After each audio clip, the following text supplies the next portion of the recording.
As we all know, many singers like to move when they sing.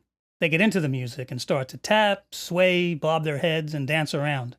The energy they bring to the performance can often help to take it to the next level. On stage, to ensure that the vocal will be picked up strongly at all times, a singer who moves around a lot will often turn to one of those clip-on mics, or a more traditional handheld vocal mic. This was once primarily the domain of dynamic mics like the SM58 and others. But now, high-end handheld vocal condensers have also become a standard in venues where the sound is more critical, like jazz clubs and live recordings. But in the studio, the recording and miking setup needs to be a little more controlled. The typical side-address, large diaphragm vocal condensers that capture most vocal parts simply do not lend themselves to handling. Their greater sensitivity to the voice comes at the price of greater sensitivity to other, unwanted sounds, like handling noise, or loud footfalls, or even more subtle stuff like the high-frequency jingling of personal jewelry or the gentle rustling of clothing. Studio mics need to be on a solid stand, usually cradled in a shock mount assembly, which prevents the transmission of vibration in case the singer does move or tap a little, or there's rumbling from a subway below. Of course, the upside to all this is that you're able to achieve that legendary clarity, detail, and air you'd be looking for from a great mic. But a downside can be that the singer may have to cooperate to some degree and avoid too much moving around during vocal takes. When a live singer dances around with abandon, his handheld mic stays with him, usually pressed up to the lips at all times, so other than sounding a bit out of breath, his vocal tone remains consistent no matter what kind of stage antics he engages in the furtherance of his art. But in the studio, the mic needs to be fixed, so any movement by the performer may alter distance and angle. Thanks to directionality, sensitivity, and proximity, this is likely to result in noticeable shifts in level, tone, and an increased potential for issues like peepops. Now, if it were just pure level variations we had to worry about from a swaying or dancing singer, we could just strap a compressor across the mic signal path down the line and even them out, and it'd be all good. But obviously, it's not that simple. If the singer's distance changes enough to cause noticeable volume variations, there'll be tonal variations as well.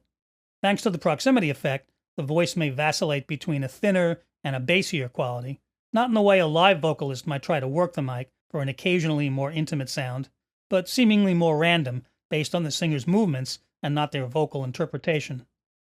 And if our dancing singer pulls back a bit occasionally, besides the inevitable level drop at those moments, the mic will pick up a relatively greater amount of room tone. Sometimes this could be the most distracting flaw of all. You might get away with this kind of thing in a really dense, busy arrangement, with enough compression and reverb slathered on the vocal to cover up the unmusical inconsistencies in volume and tone. But for a more open, sparse vocal presentation, those flaws can end up being front and center, and the recording could suffer, even as the mixer later on has to devote a lot of time and energy, and possibly gain writing and automation, to address the problem. This means that, depending on the performer, the vocal part, the music, the arrangement, and, of course, the mic and recording setup, it may become necessary for the recorders to request that the singer at least try to remain a bit more stationary during studio takes to give the mic a chance to do its best work. Now, nobody likes to do this. Who wants to be cast in the role of the heavy, the studio warden who metaphorically raps errant singers in the knuckles if they start to move it and shake it during a take? At least one well-known singer is rumored to use a handheld SM58 even in the studio, just so he can do his trademark movement, let's call it, during takes, to maintain the energy and integrity of his vocal performances. And though I may have taken a slightly snarky tone there, if that's what it takes to get the best performance, and the engineer and producer can make it work technically, then that's what should be done. The performance always comes first. But in most cases, what you're dealing with in this regard is something a little more subtle. A singer may have the tendency to sway. Players, guitarists do it too, of course. If that swaying is just a little too broad, the vocal may take on a slight tremolo or a phasey quality, and then you might want to gently encourage the singer to not get too carried away. Or a vocalist may bring some live mic technique into the studio where it's inappropriate. For example, the singer may reflexively pull back when he lets out a shout, as he would and should in many live situations.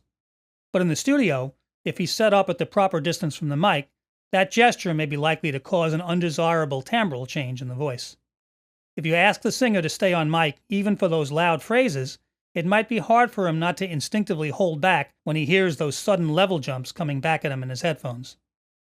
Inserting a little very gentle compression to keep any level jumps in check in the singer's phones can subconsciously free him to go for it in those passages without unintentionally holding back or pulling back instinctively.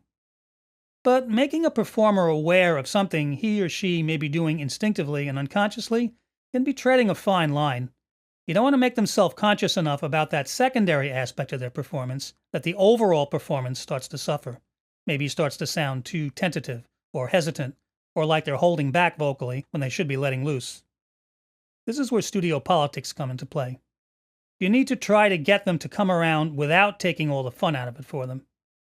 I'm going to talk more about studio politics in the last video in the course, so for now I'll just reiterate that you need to go easy and be very aware as you resume tracking the vocal part of whether your request has impacted the singer's performance energy in any negative way.